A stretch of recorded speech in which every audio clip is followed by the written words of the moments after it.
Welcome to Vote and Voice. I'm Connor, and today we are unpacking a word that evokes immediate, intense reactions globally, and that is feminism. So, most people talk about feminism as if it is a single club with a unified rulebook, but when you look closer, it's more like a sprawling, centuries old debate filled with internal fractures, political shifts, and radical ideas. So today I'm breaking down that entire tapestry in one comprehensive narrative, from historical street protests to modern digital battlegrounds, and from the science of gender to the global political backlash. Let's start with how the movement actually moved through time.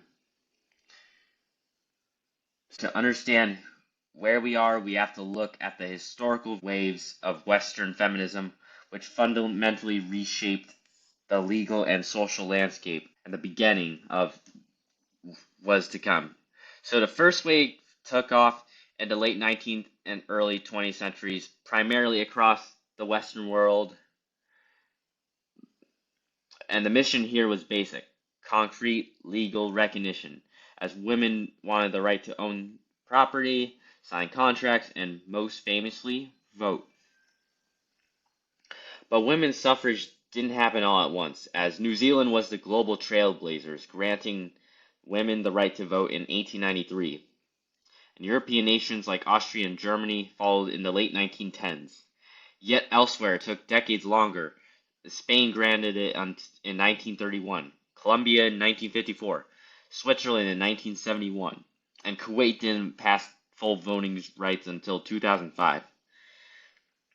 So the second wave hit in the 1960s and 70s, moving from legal rights to cultural realities. The iconic slogan was, "The personal is political." Activists brought private struggles into the public eye, fighting workplace discrimination, domestic violence, and demanding reproductive freedom.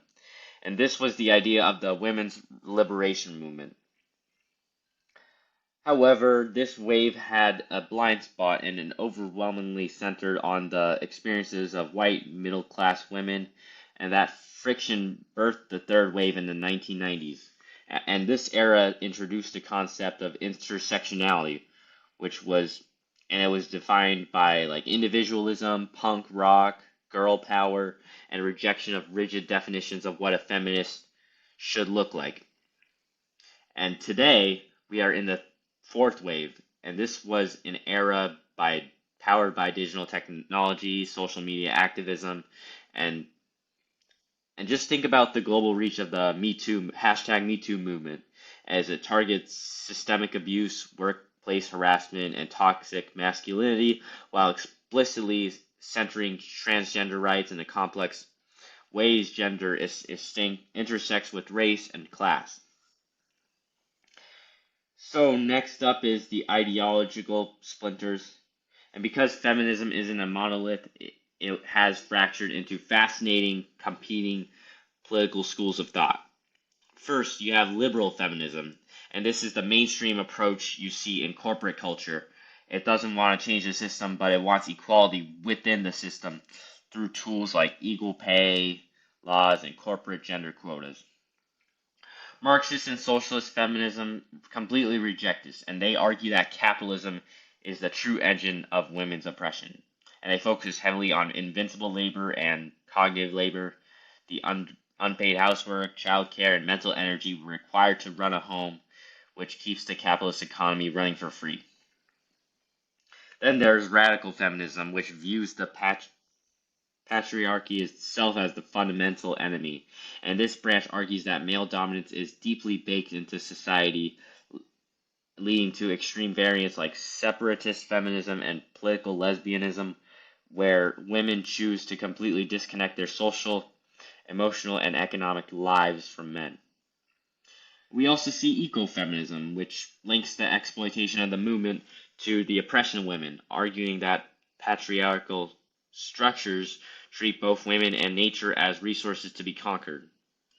And this even branches into vegetarian ecofeminism, connecting animal rights to feminist ethics.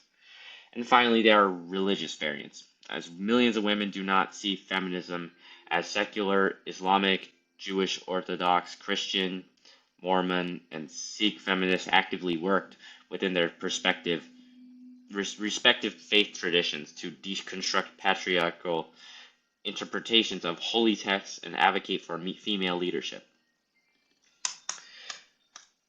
So, the biggest evolution in modern feminism is the understanding that woman is not a uniform category, and this is the core of intersectionality, and it's a framework of showing how different forms of discrimination overlap. Black feminism and feminism emerged because mainstream white feminism ignored the reality of racism, as black feminists noted they couldn't separate their race from their gender, and today this includes subculture like hip-hop feminism, which explores agency and bodily autonomy through modern urban culture. We see similar distinct paths in Chicana feminism, Romani feminism, and indigenous feminism, which ties women's rights directly to tribal sovereignty and land rights. And globally, the priorities shift drastically by geography. In South Korea, you have the 4B movement, where women are actively pledging for no's to dating. No dating, no marriage, no sex with men, no childbirth, as a radical strike against systemic misogyny. In parts of Africa and the Middle East, the focus is heavily structural, fighting female genital mutilation, ending honor killings, and securing basic female education. In Latin America, the primary fight is often against femicide, the targeted killing of women, and securing reproductive justice.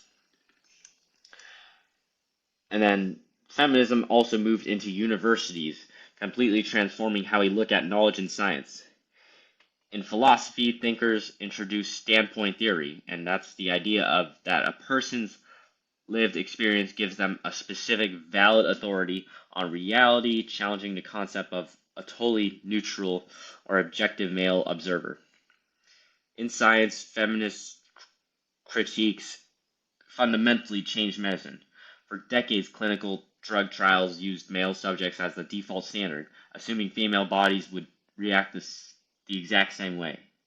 And then feminist scientists exposed this bias, forcing a medical revolution in how we study female biology and untangle biological sex from socially constructed gender roles. This overlap in society triggered the explosive feminist sex wars of the late 70s and 80s, and this was a fierce internal battle. On one side, anti-pornography radical feminists argued that pornography and prostitution were inherently violent tools of male control. On the other side, sex-positive feminists argued that BDSM, pornography, and sex work could be valid expressions of female agency, choice, and financial independence. If you look at modern culture, feminist theory is everywhere. In media, critics use the concept of male gaze to explain how cinema and art structurally position the camera from a heterosexual male perspective, objectifying women. Today, creators fight back with the female gaze and trans gaze, altering everything from Hollywood films to children's literature, which now favors empowered protagonists over massive damsels in distress. In politics and the economy, feminism changed how we measure human value. Beyond securing maternity leave and sexual harassment laws, feminist economists have forced a conversation on how we value care work. It has shifted sentencing disparities in criminology, altered family dynamics, and made diversity, equity, and inclusion central to modern institutional design. And of course, we have the backlash and counter movements, which can disrupt faces of powerful resistance. So the history of feminism is explicitly tied to the history of anti-feminism, which sounds counterintuitive when you think about how society has changed for centuries. So traditional opposition has always argued that feminism destroys the nuclear family and harms men. And today, we see highly organized global anti-gender movements pushing back against progressive reforms, access to reproductive health care, and even LGBTQ plus rights in the name of traditional values. And that's from a conservative perspective.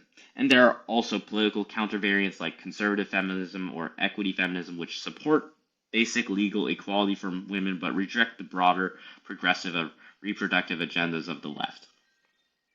Finally, modern theorists warn against the co-optation of the movement. Terms like purple washing and feminationalism describe how corporations or governments use a surface level display of women's rights to mask poor labor practices or to justify xenophobic political agendas. So to conclude all of this, ultimately feminism is not a single political party or a static ideology. It is an ongoing, evolving human conversation about power, safety, and identity. That is all for today's deep dive. If you want to look at the resources, academic journals, or fundamental texts mentioned in this episode, check out the show notes below. And thank you for listening to Vote and Voice. Don't forget to hit subscribe, leave a review, and I will see you right here next week.